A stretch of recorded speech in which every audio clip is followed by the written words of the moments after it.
Monsieur Mélenchon, vous avez demandé un rappel au règlement. Oui, mon rappel au règlement porte sur l'organisation de nos débats. Nous venons d'avoir une séance de questions d'actualité, Monsieur le Président, à l'occasion de laquelle les membres de mon groupe se sont retirés de l'hémicycle.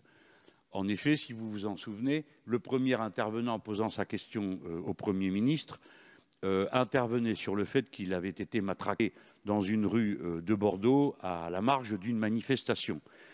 Et à ce moment-là, il s'est produit que le ministre de l'Intérieur, loin d'exprimer des regrets, comme ça se fait assez traditionnellement dans ce genre de circonstances, si l'on veut bien admettre que parfois il y a des débordements, eh bien c'est l'inverse, a mis en cause la sincérité de la version de notre collègue Loïc Prudhomme. Et il l'a fait dans des termes qui ne peuvent pas être acceptés dans un hémicycle parlementaire. Un ministre n'a pas à traiter de menteur un député. C'est une chose qui dévalorise l'institution et les relations qui doivent être les nôtres. J'ajoute qu'il a été ressenti comme extrêmement choquant que nombre de nos collègues se soient levés pour applaudir de tels propos. C'est absolument incroyable. Est-ce que maintenant, collègues, vous vous attendez, lorsque vous solliciterez, comme c'est bien normal, notre solidarité à l'occasion de telle ou telle agression ou mauvais coup qui vous arrive, que nous vous répondions, eh bien nous verrons, car nous avons d'autres versions. Non, ce n'est pas acceptable. Je termine en vous disant seulement ceci. Le ministre de l'Intérieur a une responsabilité particulière, peut-être plus grande que celle d'autres ministres, qui est de faire preuve de la maîtrise de la force dont il a le commandement. Il a adressé tout à l'heure un message d'une extrême violence. Il tombe fort mal dans le contexte dans lequel nous sommes. Je vous rappelle qu'il y a quelques jours, un syndicaliste policier a pu dire à la radio, à la télévision, à propos d'un manifestant mutilé, bien fait pour sa gueule.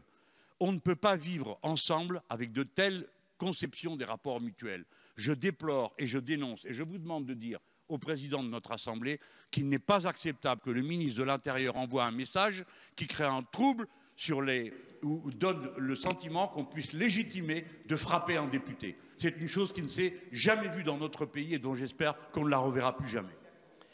C'est noté, j'en ferai référence au président.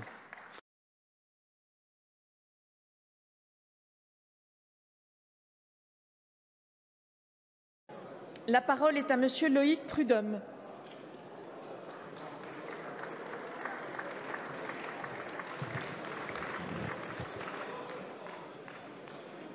Vous avez la parole, monsieur le député. Un peu de silence, je vous prie.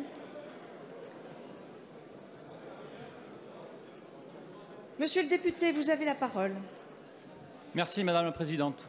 Monsieur le Premier ministre, samedi, j'ai expérimenté physiquement les violences policières dénoncées depuis des semaines. Je quittais tranquillement la manifestation des Gilets jaunes quand, sans raison, les forces de l'ordre ont chargé et après que j'ai décliné mon identité de député, m'ont asséné plusieurs coups de matraque.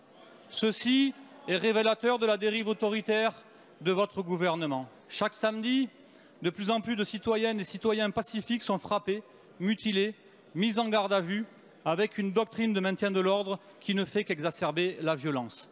De fait, vous utilisez la police et la justice pour réprimer toute contestation sociale, par exemple en prolongeant abusivement des gardes à vue de gilets jaunes sans aucun fondement. Lors du vote, il y a quelques jours, de la loi anti-casseurs, notre collègue De Courson s'inquiétait avec nous de la dérive possible de l'autorité administrative de triste mémoire. Il avait raison, la loi n'est pas définitivement votée, mais nous y sommes déjà. Le préfet de Gironde s'est empressé de réagir samedi et cautionne le matraquage d'un élu de la République par les forces de l'ordre. Il fait un amalgame à dessein sur la réalité légale qui prévaut lors de manifestations, déclarées ou non, dans le but de limiter arbitrairement le droit constitutionnel de manifester. Tout cela sans une protestation du ministre de l'Intérieur qui délègue la basse besogne. Monsieur le Premier ministre, dois-je maintenant me cacher pour éviter la répression politique et l'arbitraire, à l'instar de nombreux syndicalistes ou militants écologistes que vous traquez sans répit, de Paris à Bure, de Strasbourg à Bordeaux? Dois-je m'enfuir en courant devant les forces de l'ordre censées garantir notre sécurité? Je m'y refuse. Je vous demande si vous approuvez les façons d'agir et notamment les propos tenus à mon endroit par le préfet de la Gironde. Si ce n'est pas le cas, Monsieur le Premier ministre, je vous demande ici, solennellement, de relever le préfet Didier Lallement de ses fonctions et vous demande ce que vous comptez faire immédiatement pour garantir les libertés constitutionnelles qui nous concernent toutes et tous. Merci, monsieur le député. La parole est à monsieur Christophe Castaner, ministre de l'Intérieur. Monsieur le Président, Madame la Présidente, Monsieur le député Prud'homme, Mesdames, Messieurs les députés. D'abord, la blessure que vous avez pu montrer, Monsieur le député, sur les réseaux sociaux appelle votre émotion, mon émotion aussi.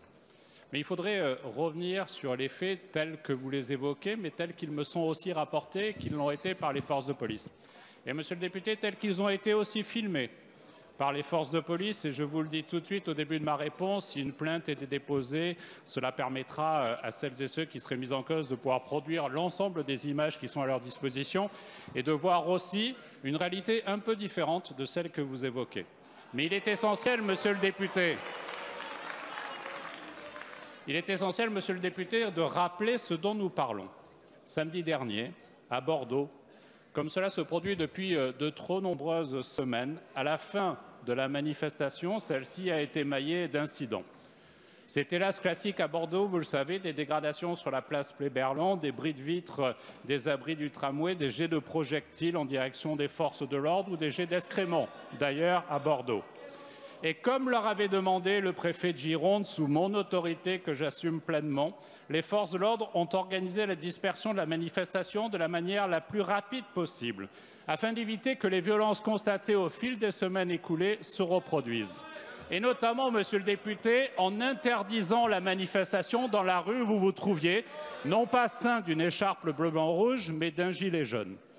Par deux fois, Monsieur le député, vous êtes revenu vers les forces de sécurité. Non pas en allant à votre véhicule, mais vous êtes revenu. Et vous avez eu l'occasion, à un moment, je le sais, d'exciper votre carte de député. D'ailleurs, celle-ci n'a pas été reconnue, et vous devez vous en souvenir, puisqu'un policier vous a répondu « Moi aussi, je suis flic, monsieur le... »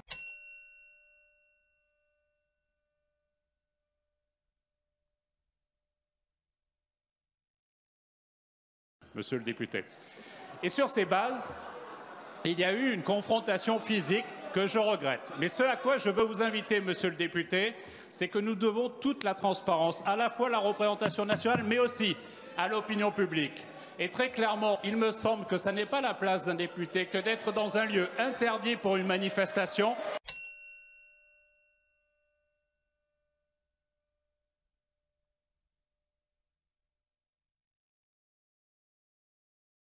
Et que ce n'est pas l'attitude d'un député que de se retourner, de provoquer, de baisser le bouclier de protection des forces de l'ordre.